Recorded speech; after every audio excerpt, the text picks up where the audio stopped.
إن الحمد لله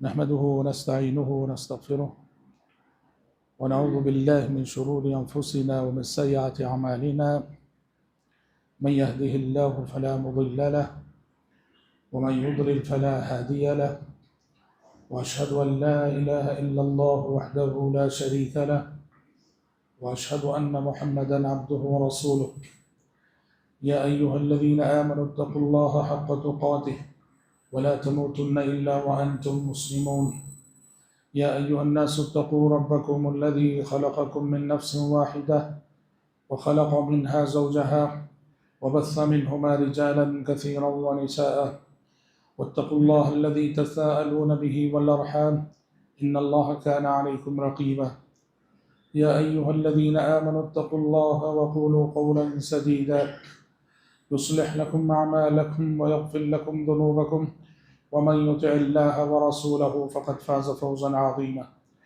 أما بعد فإن خير الحديث كتاب الله وخير الهدي هدي محمد صلى الله عليه وسلم وشر الأمور محدثاتها وكل محدثة بدعة وكل بدعة ضلالة وكل ضلالة في النار أعوذ بالله السميع العليم من الشيطان الرجيم من همزه ونفخه ونفسه المال والبنون زينة الحياة الدنيا والباقيات الصالحات خير عند ربك ثوابا وخير أملا۔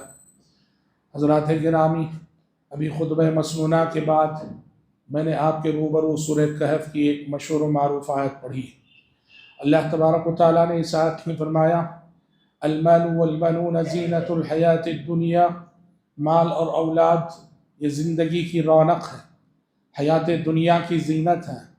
والباقیات الصالحات خیر عند ربک ثوابا وخیر املا، اور جو باقیات الصالحات ہیں، باقی رہنے والی نیکیاں ہیں، یہ اجر و ثواب کے اعتبار سے بھی اور مستقبل کی امید اور آرزو کے اعتبار سے بھی ہمارے رب کے پاس ہمارے حق میں بہت بہتر ہے۔ حضرات، اس آیت میں بتایا گیا کہ مال، دولت، آل و اولاد، ذریت یہ زندگی کی رونق ہے، زندگی کی اساس ہے، زندگی کی بنیاد ہے، اور جو اصل آخرت کا توشہ ہے وہ اعمال صالحہ ہے، نیکیاں ہے، الباقیات الصالحات۔ حضرات، اس آیت کی روشنی میں آج کے خطبے میں آپ کے سامنے جو گفتگو کرنے جا رہا ہوں، اسلام کی نظر میں مال کی حیثیت، اسلام نے مال کو کس نظر سے دیکھا ہے، یہ آج میری گفتگو کا موضوع ہے۔ مال دیکھو، زندگی کی ایک اساسی اور بنیادی ضرورت ہے، کوئی بھی اس سے بے نیاز نہیں ہو سکتا، اور چونکہ زندگی کا دار و مدار مال پر ہے تو اللہ نے ہر انسان کے دل میں مال و دولت کی محبت رکھ دی ہے۔ قرآن نے کہا وَإِنَّهُ لِحُبِّ الْخَيْرِ لَشَدِيدٌ، کہ انسان مال کی محبت میں بڑا حریص واقع ہوا ہے، بڑا لالچی واقع ہوا ہے۔ ہر انسان کے دل میں، وہ کوئی بھی کیوں نہ ہو، کوئی کہہ نہیں سکتا کہ میرے دل میں مال کی محبت نہیں ہے۔ فطری طور پر اللہ تبارک و تعالیٰ نے جن چیزوں کی محبت انسان کے دل میں ڈالی ہوئی ہے اس میں سے ایک اساسی چیز مال بھی ہے، دولت بھی ہے۔ انسان کمانا چاہتا ہے، مالدار بننا چاہتا ہے، امیر بننا چاہتا ہے، کوئی مانے نہ مانے یہ ہر انسان کے دل میں چھپی ہوئی ایک آرزو ہے۔ کتاب و سنت میں بہت ساری تعلیمات اس حوالے سے دی گئی ہیں کہ مال کو کس نظر سے دیکھنا ہے، مال کے سلسلے میں ہمارا نظریہ کیا ہو، مال کو کیسے برتنا ہے۔ اس سلسلے میں کتاب و سنت میں بڑی تفصیلی معلومات ملتی ہیں۔ بنیادی طور پر بھائیوں، جب آپ قرآن پڑھیں گے تو مال کے سلسلے میں دو نظریے، قرآن نے کہا ایک آیت میں کہ مال فتنہ ہے، مال فتنہ ہے، اور دوسری آیت میں آپ دیکھیں گے کہ اسی مال کو اللہ نے اپنا فضل قرار دیا اور خیر سے تعبیر فرمایا۔ ایک آیت میں اللہ نے کہا انما اموالکم و اولادکم فتنہ، تمہارا مال، تمہاری اولاد تمہارے لیے فتنہ ہے۔ قرآن کہہ رہا ہے کہ مال فتنہ، اور وہیں دوسری کئی آیتیں آپ دیکھیں گے جہاں اللہ نے مال کو اللہ کا بہت بڑا فضل، اللہ کا بہت بڑا انعام، اللہ کی بہت بڑی نعمت قرار دیا۔ اور یہ دونوں نظریے اپنی جگہ 100% بجا، مال فتنہ بھی ہے اور مال فضل اللہ بھی ہے، مال آزمائش بھی ہے اور مال خیر بھی ہے۔ یہ کس اعتبار سے؟ اس مال کو استعمال کرنے والے ہاتھ اعتبار سے جو لوگ مال صحیح طریقے سے کماتے ہیں، مال صحیح راستے میں خرچ کرتے ہیں، مال میں واجب ہونے والے حقوق ادا کرتے ہیں، یہ مال اللہ کا فضل ہے ان کے لیے، اللہ کا انعام ہے ان کے لیے۔ عبداللہ بن عمرو بن العاص رضی اللہ عنہ سے آپ نے فرمایا نعم المال الصالح للرجل الصالح، یہ مال بہت بڑی نعمت ہے، یہ مال بہت بڑا انعام ہے، شرط یہ ہے کہ وہ نیک انسان کے ہاتھ میں ہو، اچھے انسان کے ہاتھ میں ہو، ذمہ دار انسان کے ہاتھ میں ہو۔ یہ مال بہت بڑی نعمت ہے، بہت بڑا انعام ہے، اور اللہ کا بہت بڑا فضل ہے انسان پر کہ اللہ کسی کو مال سے نواز دے، دولت سے نواز دے۔ وہیں اگر مال جس کے پاس ہے اس نے صحیح طریقے سے کمایا نہیں، صحیح طریقے سے خرچ کیا نہیں، صحیح طریقے سے خرچ کرتا نہیں، مال میں واجب ہونے والے حقوق ادا کرتا نہیں، تو پھر یہ مال اس کے لیے فتنہ ہے، یہ مال اس کے لیے فتنہ ہے۔ اور اسی معنی میں قرآن نے کہا انما اموالکم واولادکم فتنہ، تمہارا مال، تمہاری ذریت، تمہاری اولاد تمہارے لیے فتنہ ہے، اس لیے کہ ایسے شخص کا مال اسے حلال و حرام کی تمیز اس کے پاس نہیں رہتی، اور مال کمانے کی جستجو میں دین کو ضائع کرتا، مال کمانے کی جستجو میں لوگوں کو دھوکہ دیتا ہے، مال کمانے کی جستجو میں لوگوں پہ ظلم کرتا ہے، مال کمانے کی جستجو میں لوگوں کے حقوق مارتا ہے، مال کی ہوس میں مبتلا ہو کر مال میں واجب ہونے والے حقوق ادا نہیں کرتا، تو پھر ایسا مال فتنہ ہے۔ تو قرآن نے مال کو فتنہ بھی کہا، اور قرآن نے مال کو اللہ کا فضل بھی کہا۔ اب میری اور آپ کی ذمہ داری ہے کہ جو دولت ہمارے پاس ہے اس کو ہم اپنے لیے فتنہ اور آزمائش بنائیں، یا جو دولت ہمارے پاس ہے اس کو ہم اللہ کا فضل بنائیں۔ یہ میری اور آپ کی ذمہ داری ہے۔ اسی طرح سے حضرات، قرآن مجید نے، کتاب و سنت نے مال کے سلسلے میں جو بنیادی نظریات پیش کیے ہیں، مال کو برتتے ہوئے جن کا خیال رکھنا بہت ضروری ہے، اس میں سے ایک یہ بھی، انسان کہتا ہے مال میرا ہے اور مرضی میری ہے۔ یہ ہمیشہ سے انسانوں کا نعرہ رہا، کافروں کا نعرہ، مشرکوں کا نعرہ، دنیا داروں کا نعرہ، عیش پرستوں کا نعرہ کیا رہا؟ مال میرا اور مرضی میری۔ اسلام نے کیا کہا؟ نہ مال تمہارا نہ مرضی تمہاری۔ اس بنیادی نقطے کو سمجھنا ہے ہمیں۔ دنیا کہتی ہے، دنیا کا ہر امیر کہتا ہے مال میرا، مرضی میری، میں نے کمایا، میں جیسے چاہے خرچ کروں گا، میں جہاں چاہے خرچ کروں گا۔ انبیاء و رسول علیہ السلام جب آئے تو قوموں نے پیغمبروں سے یہی کہا تھا، ہمارے مال کے سلسلے میں تم ہمیں تعلیم دیتے ہو، یہاں خرچ کرو، وہاں خرچ کرو، یہاں مت خرچ کرو، وہاں مت خرچ کرو۔ آپ سورہ ہود پڑھیے، 12واں پارہ۔ قوم شعیب نے شعیب علیہ السلام سے کہا، یا شعیب الصلاۃ تأمرک ان نترک ما یعبد آباؤنا او ان نفعل فی اموالنا ما نشاء۔ کیسی بات کر رہے ہو شعیب؟ ایک تو کہہ رہے ہو کہ ہم اپنے خداؤں کو چھوڑ دیں، اور دوسری کیسی بات کر رہے ہو کہ ہمارے مال میں ہماری مرضی نہ چلے، ہمارا مال ہماری مرضی کے مطابق خرچ نہ ہو، ہمارے مال میں ہماری مرضی نہ ہو۔ یہ کیسی بات کرتے ہو؟ یاد رکھو، انبیاء نے، رسولوں نے، پیغمبروں نے مال کے سلسلے میں ہر زمانے میں یہی سبق دیا جس کو ہمیشہ سے انسانوں کی اکثریت نے بھلایا۔ مال جو تمہارے ہاتھ میں ہے، یہ نہ مال تمہارا ہے نہ مرضی تمہاری، مال تمہارا نہیں، یہ اللہ کی امانت ہے، یہ کل کسی اور کے ہاتھ میں تھا، آج تمہارے ہاتھ میں ہے، آنے والے کل کسی اور کے ہاتھ میں ہوگا۔ سورہ حدید میں کہا اللہ نے وَأَنفِقُوا مِمَّا جَعَلَكُمْ مُسْتَخْلَفِينَ فِيهِ، کہ خرچ کرو اس مال میں سے جس مال میں اللہ نے تمہیں جانشین بنایا۔ وہ کل کسی کے ہاتھ میں تھا، آج تمہارے ہاتھ میں ہے، اور آنے والے وقت کل کسی اور کے ہاتھ میں ہوگا۔ تو لہٰذا یہ مال اللہ کی امانت ہے جو تمہارے ہاتھ میں ہے، اور پھر نہ مرضی تمہاری، اپنی مرضی سے خرچ نہیں کر سکتے۔ ہاں، مرضی کا بھی ایک جائز دائرہ ہے جہاں آپ خرچ کر سکتے ہو، لیکن ایسا نہیں کہ پورے مال میں ہماری پوری مرضی چلے گی، نہیں، مرضی رب کی چلے گی۔ یہ مال وہاں خرچ ہوگا، وہاں خرچ ہوگا، ان راستوں میں خرچ ہوگا جہاں اللہ رب العالمین نے چاہا ہے، جہاں اللہ رب العالمین نے حکم دیا ہے۔ حضرات، چونکہ مال زندگی کی اساس ہے، زندگی کی بنیاد ہے، اس لیے شریعت کی تعلیم ہے کہ مال کی حفاظت کو، جس کو اللہ نے دیا ہے، جس کو اللہ نے نوازا ہے، اس کی ذمہ داری ہے کہ اپنی مال کی حفاظت کرے، اپنی دولت کی حفاظت کرے۔ شریعت نے دولت کی حفاظت کی تعلیم دی ہے، مال کی حفاظت کی تعلیم دی ہے۔ سورہ نساء پڑھیے، اللہ نے کہا وَلَا تُؤْتُوا السُّفَهَاءَ أَمْوَالَكُمُ الَّتِي جَعَلَ اللَّهُ لَكُمْ قِيَامًا، کہا کہ تمہارا وہ مال جسے اللہ تعالیٰ نے تمہاری زندگی کا آسرا بنایا ہے، تمہاری زندگی کا سہارا بنایا ہے، یہ مال بے وقوفوں کے حوالے مت کرو۔ یہ مال ہرگز بے وقوفوں کے حوالے مت کرو۔ بے وقوف کون ہے؟ اہل علم کہتے ہیں کہ بے وقوف سے مراد ہر وہ شخص ہے جو مال میں تصرف کرنے کا ہنر نہیں رکھتا، مال کو بڑھانا نہیں جانتا، صرف گوانا جانتا ہے، کمانا نہیں جانتا۔ میرا مال ہے اور اگر میرے اندر صرف فضول خرچی ہے، میں گوانا جانتا ہوں، کمانا نہیں جانتا، تو میرے مال پہ میرا اختیار باقی نہیں رہتا شریعت کی نظر میں۔ کہا مال کی حفاظت کرو، وَلَا تُؤْتُوا السُّفَهَاءَ أَمْوَالَكُمُ الَّتِي جَعَلَ اللَّهُ لَكُمْ قِيَامًا، یہ مال، یہ دولت تمہاری زندگی کا ایک آسرا ہے، تمہاری زندگی کا سہارا ہے۔ سفیہوں کے حوالے مت کرو یہ مال، بے وقوفوں کے حوالے مت کرو یہ مال، جو مال میں تصرف کرنا نہیں جانتے ان کے حوالے مت کرو۔ کون ہے جانتے؟ سفیہ۔ یہ سفیہ، یہ بے وقوف جنہیں قرآن نے سفہا کہا، یہ اس کے مفہوم میں بڑی وسعت ہے۔ اور پچھلے سالوں میں ایسے سفیہوں سے ہم سب کو سابقہ پڑا۔ ہمارے شہر میں، ہمارے علاقوں میں انویسٹمنٹ کمپنیاں جو آئیں، ہر نئے سورج کے ساتھ ایک نئی انویسٹمنٹ کمپنی آتی تھی، ایسے سفیہ لوگ جن کے پاس بزنس نہ تھا، ایسے بے وقوف لوگ جن کے پاس کاروبار نہ تھا، ہوس دنیا میں مبتلا ہو کر انہوں نے ہمارے سامنے جال بچھایا، اس جال میں میں بھی پھنسا، اس جال میں آپ بھی پھنسے، اور پوری ہماری ایک نسل کی دولت، پوری ہماری ایک نسل کا سرمایہ برباد ہو۔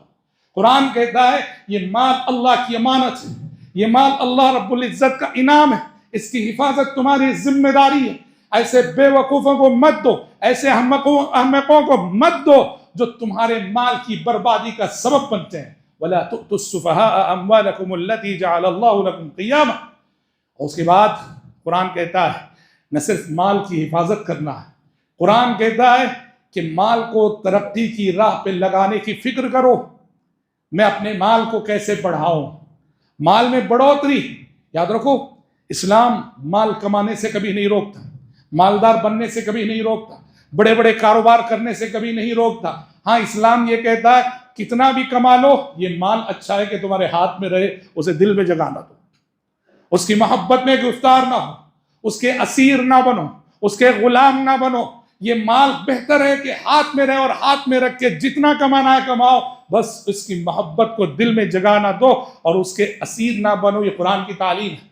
تو حفاظت بھی کرو اور اپنے مال کو بڑھانے کی فکر بھی کرو۔ چنانچہ آپ نے کہا یہ وہ ذمہ دار جو کسی یتیم کے مال کی ذمہ داری لیتا ہے۔ فرض کرو کسی شخص کا انتقال ہو گیا، چھوٹا سا معصوم سا بچہ ہے، باپ کے انتقال کے ساتھ ہی میراث میں اس بچے کی ملکیت میں کروڑوں روپے آ گئے۔ بچہ تو بچہ ہے، وہ تو جانتا ہی نہیں کہ مال کیا چیز ہے۔ تو ایسے میں شریعت کہتی ہے کہ خاندان والوں میں سے کوئی اس بچے کے مال کی حفاظت کی ذمہ داری لے، اسے وصی کہا جاتا ہے، جو اس یتیم بچے کے بڑے ہونے تک اس کے مال کی حفاظت کرے گا۔ شریعت وصی الیتیم کو یہ حکم دیتی ہے کہ دیکھو، جس یتیم کے مال کی ذمہ داری تم نے لی ہے نا، اس مال کو بزنس میں لگاؤ، تجارت کرو، اس کے مال کو بڑھانے کی کوشش کرو۔ ایسا مت کرو کہ خاموش اسٹور کر کے رکھے ہو، ہر سال زکوٰۃ نکالی جا رہی ہے، زکوٰۃ نکل رہی ہے، زکوٰۃ نکل رہی ہے، اور مال گھٹتا جا رہا ہے، گھٹتا جا رہا ہے، گھٹتا جا رہا ہے۔ کہا کہ مال کو بڑھانے کی بھی فکر کرو۔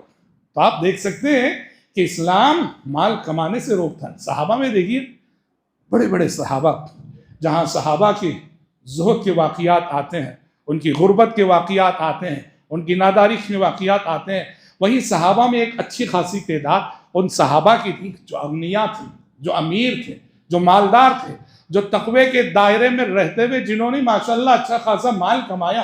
عبد الرحمن ابن عوف رضی اللہ عنہ کا نام، عبداللہ بن زبیر رضی اللہ عنہ کا نام ان صحابہ میں صرف فہرست آتا ہے، اغنیاء صحابہ میں سے ہیں، جن کی دولت بے شمار تھی، جن کا مال بے شمار تھا۔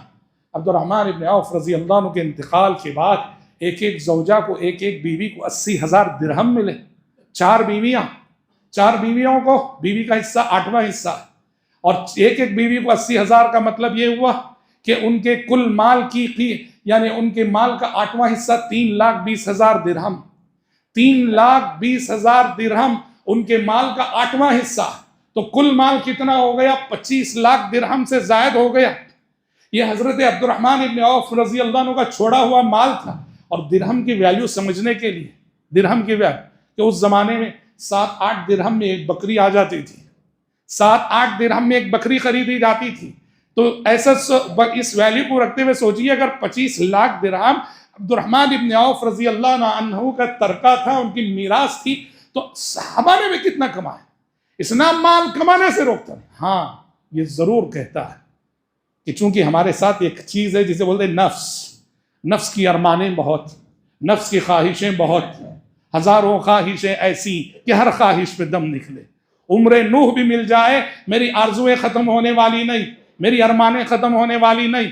اس لیے اسلام کہتا ہے یاد رکھو، مال جتنا بھی ہو، جو بھی ہو، مال کا مطلب حساب و کتاب کہتا ہے، مال کا مطلب سمجھ جاؤ حساب و کتاب۔ مال بڑھا رہے ہو تو ذہن میں یہ بھی ہونا چاہیے کہ مجھے اس کا حساب بھی دینا ہے، مجھے اس کا حساب بھی دینا ہے۔ یہ اسلام کہتا ہے۔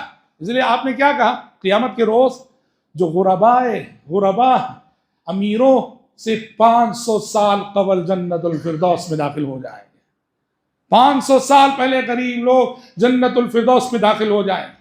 چونکہ انسان کے ساتھ یہ نفس لگا ہوا ہے، اس لیے شریعت نے کہا کہ مال کا مطلب حساب اور کتاب ہے۔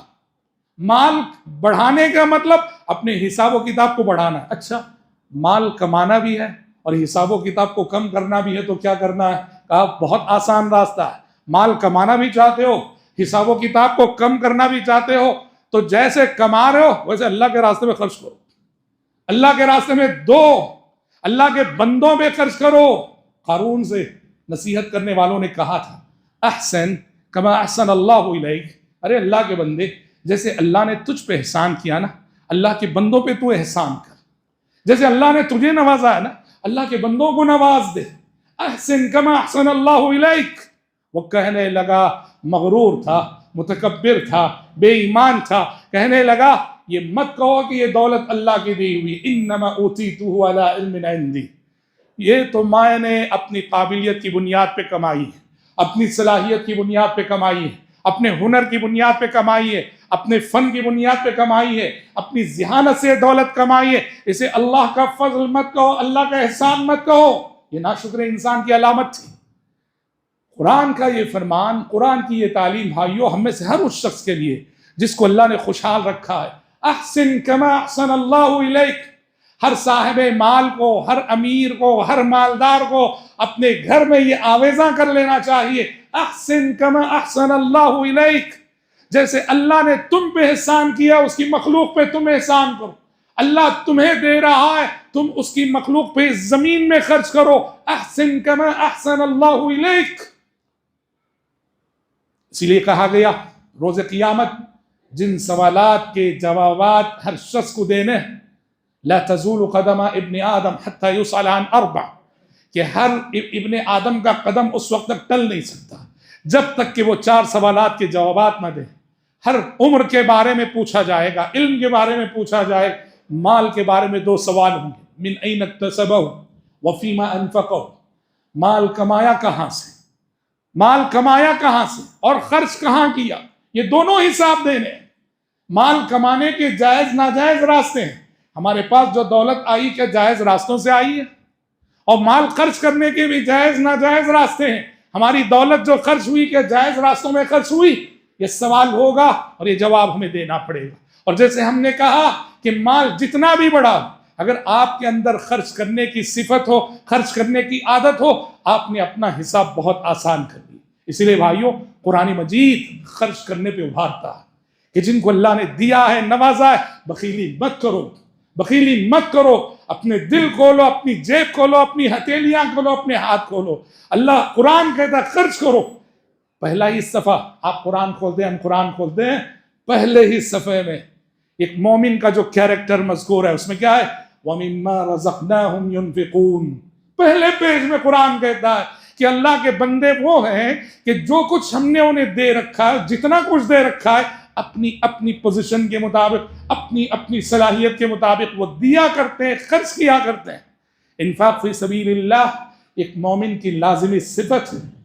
اس لیے قرآن کہتا ہے جو لوگ مال رکھتے ہوں، دولت رکھتے ہوں، حقوق نہ ادا کرتے ہوں، اللہ کے مستحق بندوں کو نہ دیتے ہوں، نہ زکوٰۃ دیتے ہیں، نہ صدقات و خیرات کرتے ہیں، نہ رشتہ داروں کے حقوق ادا کرتے ہیں، نہ اللہ کے راستے میں خرچ کرتے ہیں۔ کتنی سخت وعیدیں بتائی گئی۔ اللہ نے کہا والذین یکنزون الذهب والفضة ولا ينفقونها في سبيل الله فبشرهم بعذاب أليم يوم يحمى عليها في نار جهنم فتقوى بها جباههم وجنوبهم وظهورهم هذا ما كنزتم لأنفسكم فذوقوا ما كنتم تكنزون۔ قرآن نے کہا کہ جو لوگ سونا اور چاندی اسٹور کر کے رکھتے ہیں، پرانے زمانے میں کرنسی یہ نوٹ نہ تھی، کاغذ کی نہ تھی، عہد نبوت میں جو کرنسی تھی کیا تھی؟ سونا اور چاندی، درہم چاندی کا، دینار سونے کا۔ ایک دینار 10 درہم کے برابر ہوتا تھا، 10 درہم کا ایک دینار ہوتا تھا۔ تو اللہ نے کہا والذین یکنزون الذهب والفضة، جو لوگ سونا اور چاندی، درہم اور دینار جمع کر کے رکھ رہے ہیں، اسٹور کر کے رکھ رہے ہیں، ولا ينفقونها في سبيل الله، اللہ کے راستے میں خرچ کرنے کی کبھی فکر نہیں ہوتی انہیں، فبشرهم بعذاب أليم، اے پیغمبر ایسے لوگوں کو دردناک عذاب کی خوشخبری سنا دیجیے۔ یوم یحمى علیہ، جس دن اس سونے کو، اس چاندی کو نار جہنم پہ تپایا جائے گا، نار جہنم پہ تپایا جائے گا، اور اسی سونے اور چاندی سے اس صاحب مال کو داغا جائے گا۔ کہاں داغا جائے گا؟ ان کی پیشانیوں کو داغا جائے گا، ان کے پہلو اور بازو کو داغا جائے گا، ان کی پیٹھ کو داغا جائے گا۔ اہل علم کہتے ہیں خاص طور پہ کیوں کہا گیا پیشانی کو داغا جائے گا، پہلو اور بازو کو داغا جائے گا اور پیٹھ پہ داغا جائے گا؟ اس لیے کہ جب اللہ نے دنیا میں مجھے مال دیا تھا، میرا غریب رشتہ دار آ کے مجھ سے مانگا تھا، یا کوئی ضرورت مند بیمار میرے در پہ سوالی بن کے آیا تھا، اس کی آمد سے مجھے تکلیف ہوئی تھی، اس کے دکھ درد کو میں نے محسوس نہ کیا، اس کی مدد میں نے نہیں کی، اس کی آمد کے ساتھ ہی میری پیشانی پہ بل پڑ گئے۔ ایک ضرورت مند کو میں نے اپنی دہلیز پہ کھڑا دیکھا، مدد کرنے کے بجائے میرا رویہ، میرا سلوک یہ تھا، اس کو دیکھ کر میری پیشانی پہ بل پڑ گئے، اور پھر میں پلٹ کے جانے لگا۔ میں پلٹا جانے کے لیے، میرا یہ پہلو اس نے دیکھا، اور پھر پلٹ کے میں جانے لگا، بیچارہ مجبور میری پیٹھ کو دیکھتا رہ گیا، تکتا رہ گیا۔ یہ 3 اعضاء کا جو ذکر ہے نا، خاص کر کہ اللہ سونے اور چاندی کو نارے جہنم پہ تپائے گا، اور اس سے صاحب مال کی پیشانی کو، اس کے پہلو کو، اس کی پیٹھ کو داغے گا۔ اللہ وہ منظر پیش کر رہا ہے جس وقت کہ میرے در پر، میرے گھر پہ کوئی ضرورت مند اور کوئی مجبور آیا تھا، اور میں نے اس کی ضرورت پوری کرنے کے بجائے اس کو دھتکارا تھا۔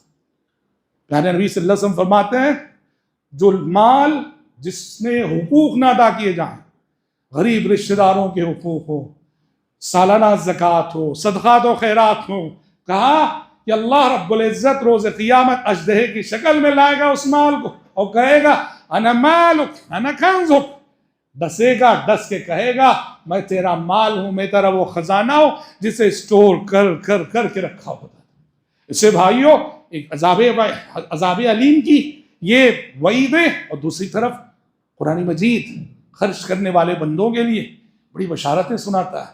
شیطان کہتا ہے مال خرچ مت کرو، کم ہو جائے گا، مال خرچ مت کرو، کم ہو جائے گا۔ الشیطان یعدکم الفقر، شیطان تمہیں فقر و فاقے سے ڈراتا ہے کہ خرچ مت کرو، خرچ کرو گے تو فقیر ہو جاؤ گے، مال گھٹ جائے گا۔ اور اللہ کا وعدہ کیا ہے؟ اللہ کا وعدہ ہے کہ مال کبھی خرچ کرنے سے کم ہوتا نہیں ہے۔ حدیث میں تو پیارے نبی قسم کھاتی، نبی قسم بھی نہ کھائیں، سادہ الفاظ میں بھی کہہ دیں، نبی کی بات کتنی سچی ہوتی ہے۔ ایسے نبی نے قسم کھا کے کہا، 3 باتیں کہا آپ صلی اللہ علیہ وسلم نے، یہ 3 باتوں پہ میں قسم کھا کے کہہ سکتا ہوں۔ آپ نے کہا ثلاث والذی نفس محمد بیدہ ان کنت لحالفا علیہم، آپ صلی اللہ علیہ وسلم نے کہا قسم ہے اس ذات کی، 3 باتیں ایسی ہیں کہ قسم ہے اس ذات کی جس کے ہاتھ میں محمد کی جان ہے، میں قسم کھا کے کہہ سکتا ہوں۔ اس میں سے ایک بات کیا کہی جانتے ہیں آپ نے؟ ما نقص مال من صدقہ، ما نقص مال من صدقہ، کہ صدقہ کرنے سے کبھی کسی مال میں کمی نہیں ہوا کرتی۔ کیوں نہیں ہوا کرتی؟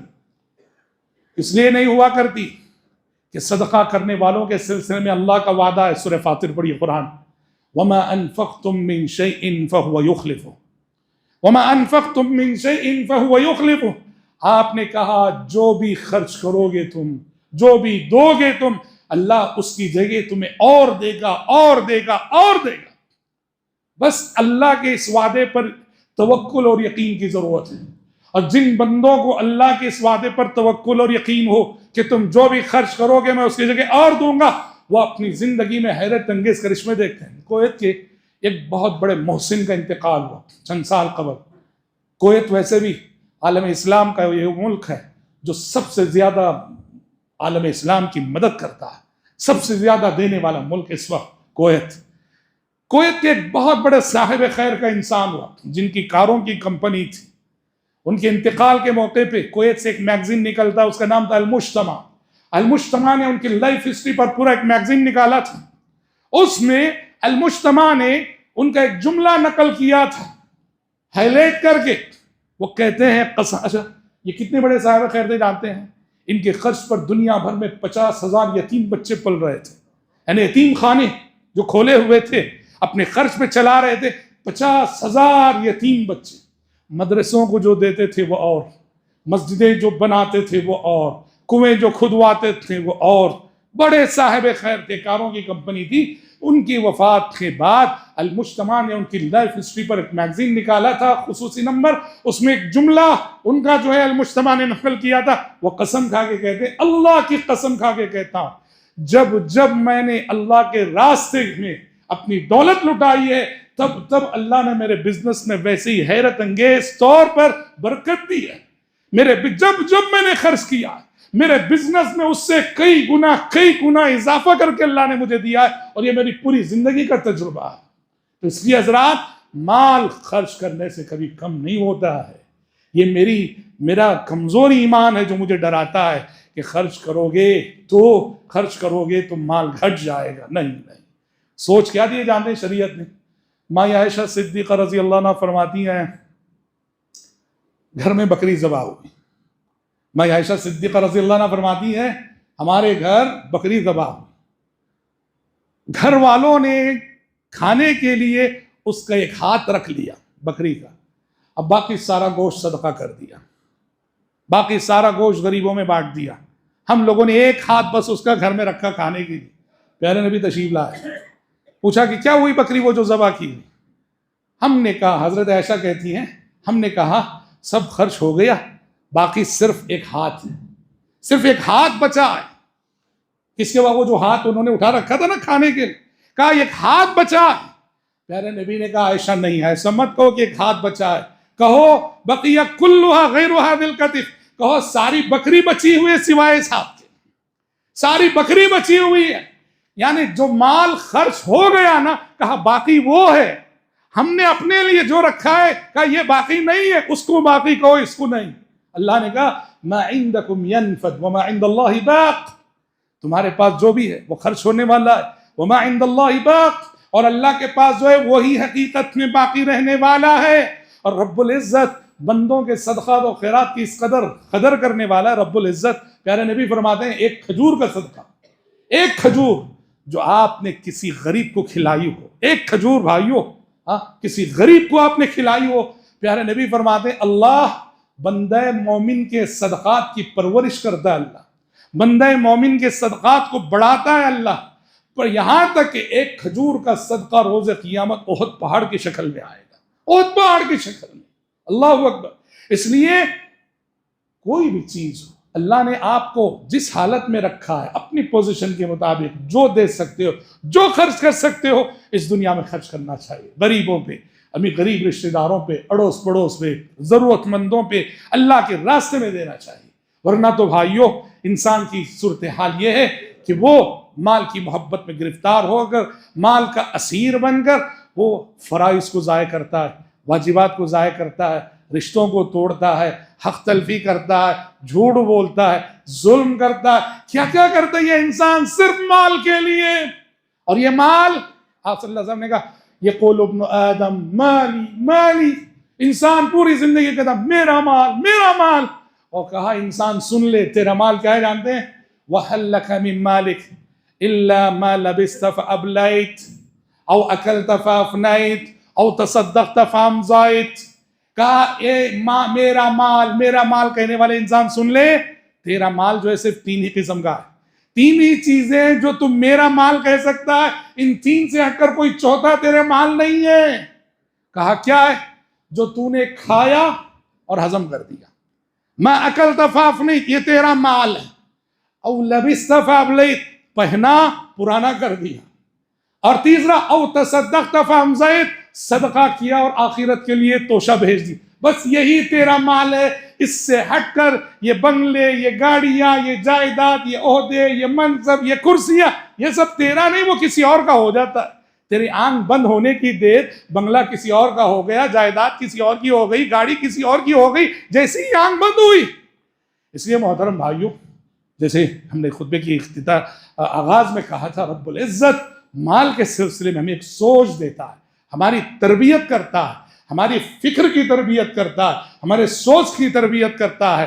مال کے سلسلے میں صرف نگیٹو رہنا وہ بھی غلط ہے، اور مال کے سلسلے میں ہمیشہ مال کے سلسلے میں یعنی اسراف، فضول خرچی اور اس طرح کے راستوں میں خرچ کرنے کے نام پر بے دریغ لٹانا یہ بھی غلط ہے۔ اسلام کہتا ہے کہ حقوق ادا کرو، زکوٰۃ ادا کرو، صدقات و خیرات ادا کرو، اللہ کے ضرورت مندوں پہ خرچ کرو، اس کیریکٹر کے ساتھ جتنا مال جمع کرنا جائے جمع کرو، اسلام کبھی روکتا نہیں۔ رب العزت سے ہم دعا کرتے ہیں کہ پروردگار عالم مجھ کہنے والے کو اور آپ سبھی سننے والوں کو اللہ تعالیٰ اس نعمت مال کی قدر کرنے کی توفیق عطا فرمائے۔ اللہ مال کے سلسلے میں صحیح نقطہ نظر ہم سب کو نصیب فرمائے۔ جن راستوں میں خرچ کرنا ہے اللہ وہاں ہمارے نفس کو خرچ کرنے میں رکاوٹ نہ بنائے۔ اللہ ہمیں اپنے نفس کو کچل کر اس کے راستے میں دینے والوں میں سے بنائے۔ اللہ ہمارے مال میں، ذریت میں، صحت میں، تندرستی میں رب العزت خیر و برکت عطا کرے۔ اللہم آمین۔ میں ایک اعلان کر کے اپنی گفتگو کو ختم کرتا ہوں، اور یوں کہیے کہ آج کی میری حاضری آپ کی خدمت میں یہ خطبے کے لیے، نصیحت کے لیے، اور خاص طور پر اس اعلان کے لیے ہوئی ہے۔ آج آپ کے درمیان حضور شہر، آپ کے شہر حضور میں اور حضور کی ہماری جتنی بھی جماعت کی مساجد ہیں، بنگلور کی مسجد سلفیہ گروپن پالیہ کے حضرات آئے ہوئے ہیں۔ آپ جانتے ہیں مسجد سلفیہ شہر بنگلور کی ایک بہت ہی زبردست مسجد ہے، اس حیثیت سے کہ قلیل سی مدت میں رب العزت نے وہاں سے جو دعوت و تبلیغ کا کام لیا ہے، اور وہاں سے جو لوگ ہدایت پائیں اور پا رہے ہیں، ماشاءاللہ بنگلور کی ان مساجد میں اس کا شمار ہوتا ہے۔ چار مینار رحمانیہ کے بعد جو سر فہرست جہاں سے خدمت ہو رہی ہے، نئی نسلوں کی تعلیم کا نظم ہو رہا ہے، اور جدید حالات کے تقاضوں کے مطابق وہاں کے ذمہ دار اچھی خدمت کر رہے ہیں۔ دور کی سوچ لے کر ذمہ داروں نے ایک بڑا قدم اٹھا لیا۔ مسجد کے قبلے کے سمت 4 سائڈ انہوں نے 4800 اسکوائر فٹ کی خرید لی ہے، جس کی لاگت 6 کروڑ 60 لاکھ روپیے، بہت بڑی رقم ہے۔ اب اس سلسلے میں وہ کافی جستجو کر رہے ہیں امانت کو جمع کرنے کے لیے، اور آج وہ آپ کی خدمت میں حاضر ہوئے ہیں۔ آپ کے ذمہ داران نے آج کا وقت انہیں دیا ہوا ہے۔ ہم آپ سے اس منبر سے درخواست کرتے ہیں کہ دل کھول کر دیتے جائیں۔ حضور کی جماعت بڑی معروف ہے، یہ دینے والی جماعت ہے، بڑے دل والے احباب ہیں حضور کے، اللہ نے بہت نوازا بھی ہے یہاں کے احباب کو، اور الحمدللہ جیسی دولت ہے ویسا دل بھی اللہ نے یہاں کے احباب کو دیا ہے۔ ہم آپ سے گزارش کرتے ہیں، 6 کروڑ 60 لاکھ کا ان کا ٹارگٹ ہے، 1 کروڑ 70 لاکھ اب تک جمع ہوئے، 4 کروڑ 90 لاکھ ابھی انہیں جمع کرنا ہے۔ 3 مہینے ان کے سامنے ٹائم ہے، کافی کچھ وہ احباب کوشش کر رہے ہیں۔ ہم آپ سے درخواست کرتے ہیں کہ حضور کی اس مسجد سلفیہ گروپن پارلے کی مسجد کی توسیع کے لیے خریدی گئی اس جگہ کے لیے آج اپنا قیمتی تعاون پیش کرتے جائیں۔ اپنی ماں بہنوں سے بھی میں درخواست کرتا ہوں کہ آپ بھی اپنا قیمتی تعاون پیش کرتے ہوئے جائیں۔ اور ہماری مائیں بہنیں خرچ کرنے پہ آتی ہیں، مردوں کو پیچھے چھوڑ دیتی ہیں، ان کا دل اتنا بڑا ہوتا ہے، اپنے زیورات ڈال دیتی ہیں۔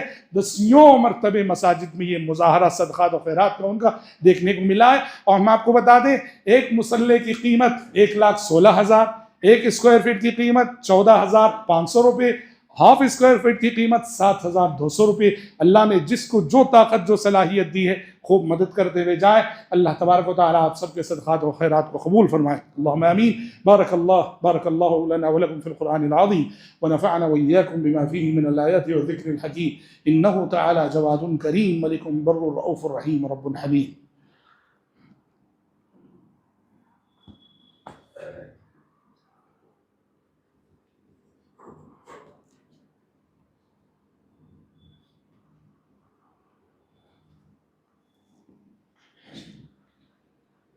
إن الحمد لله نحمده ونستعينه ونستغفره ونعوذ بالله من شرور أنفسنا ومن سيئات أعمالنا من يهده الله فلا مضل له ومن يضلل فلا هادي له وأشهد أن لا إله إلا الله وحده لا شريك له وأشهد أن محمدا عبده ورسوله أما بعد فإن خير الحديث كتاب الله وخير الهدي هدي محمد صلى الله عليه وسلم وشر الأمور محدثاتها وكل محدثة بدعة وكل بدعة ضلالة وكل ضلالة في النار. أعوذ بالله السميع العليم من الشيطان الرجيم. إن الله وملائكته يصلون على النبي يا أيها الذين آمنوا صلوا عليه وسلموا تسليما. اللهم صل على محمد وعلى آل محمد كما صليت على إبراهيم وعلى آل إبراهيم إنك حميد مجيد. اللهم بارك على محمد وعلى آل محمد كما باركت على إبراهيم وعلى آل إبراهيم إنك حميد مجيد. وصل على جميع الأنبياء والمرسلين والملائكة المقربين والخلفاء الراشدين. اللهم انصر من نصر دين محمد صلى الله عليه وسلم واجعلنا منهم آمين، واخذل من خذل دين محمد صلى الله عليه وسلم ولا تجعلنا منهم آمين. عباد الله رحمكم الله، إن الله يأمر بالعدل والإحسان وإيتاء ذي القربى وينهى عن الفحشاء والمنكر والبغي يعظكم لعلكم تذكرون. اذكروا الله يذكركم وادعوه يستجب لكم ولذكر الله أكبر والله يعلم ما تصنعون.